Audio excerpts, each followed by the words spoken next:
মানে আপনার জমি দখল করেছে জামায়াত শিবিরের লোকে নেতারা, তাই না? মানে কতটুক জমি জামায়াত শিবির আপনার দখল করেছে? 10 কাঠা জমি দখল করেছে।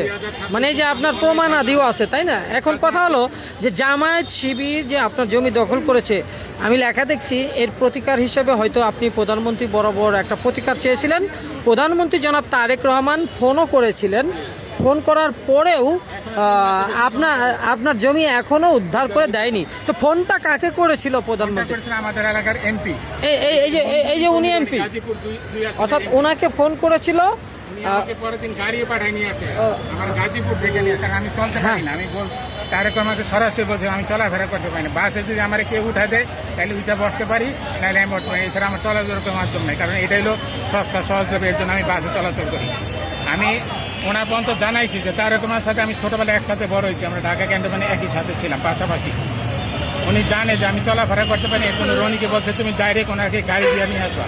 সেই অনুযায়ী উনি প্রাইভেট কার পাঠিয়ে দিয়েছে, আমাকে নিয়ে আসা যাবতীয় সব কিছু শুনছে এবং প্রয়োজনীয় কাগজপত্র ওই দিনও জমা নিছে এবং পরবর্তীতে আরও ফোন করে বলছে আরও কাগজ দিচ্ছি। কিন্তু এখন 3 মাসের বেশি সময় পার হয়ে গেল, আমার জিনিসটা এখনো হয়নি। এর জন্য আমি আবার রেজিস্ট্রার ভাইয়ের সাথে দাঁড়াই। আমি আবার তারেক রহমানের সাথে আবার দেখা করতে চাই। আবারও দেখা করতে চান, কিন্তু আপনাকে যেহেতু ফোন করে প্রতিকারের কথা বলেছে, তো এখন তাদের জবাবটা কি? তারা কি আসলে কোনো জবাব দিচ্ছে না যে দখল দিবে কি দিবে না? তা তো সেটা তো আমি জানি না। উনি দখল দিবে কিনা জানি, সেটা তো প্রশাসন দেখবে। এখানে কি কোনো আইনগত জটিলতা আছে যে তারা কোনো আইনগত ফাঁকের কারণ? 2026 পর্যন্ত আমি খাজনা দিতে পারতাম না। হ্যাঁ হ্যাঁ পারতাম। এই যে স্ক্যানিং করলে আপনি পাইবেন। এই যে আমার এখানে দেখেন আমার নাম ভাই না, বুঝতে পারছি, কিন্তু তারাও কি কোনো আইনের ফাঁক দেখাচ্ছে? বা উনি হলো জোরে ধরে আছে, আমার 10 কাঠা জমি, কাগজ ধুয়ে পানি খাও জমি আমার, এরকম কি বিষয়টা? এরকম উনি পাশে জমি কিনছে এবং আমারটা সম্পূর্ণ দখল করে। এরকম হলে তো প্রতিকার একমাত্র উপায়, যেহেতু প্রধানমন্ত্রী ফোন করেছেন, এমপি ওনারাও, প্লাস আইন। এখন আইন কি বলে? আইন কি আপনাকে বুঝিয়ে দিতে পারে না? এরকম তো করে না। আপনি অসহায়। আমি অসহায়, আমি চলাফেরা করতে পারি না। আমি কিভাবে আইনের লোক কি আপনাকে? আপনার সব কিছু আপনি বলছেন, দাবি করছেন, সব কিছু ডকুমেন্ট আছে, সব কাগজপত্র আছে, তারপরেও আপনি জমিতে যেতে পারছেন না। তারা প্রভাবশালী, তারা জামায়াত শিবির, এমনকি বিএনপির একজন এমপিকে দিয়েও বলিয়ে লাভ হয়নি। কিন্তু আইন কি বলেছে? আদালত কি বলেছে? আদালত কি উনি বলতেছে আমি করে দেবো, কিন্তু কবে করে দেবো এটা আদালত থেকে কি রায় আছে যে জমি আপনার?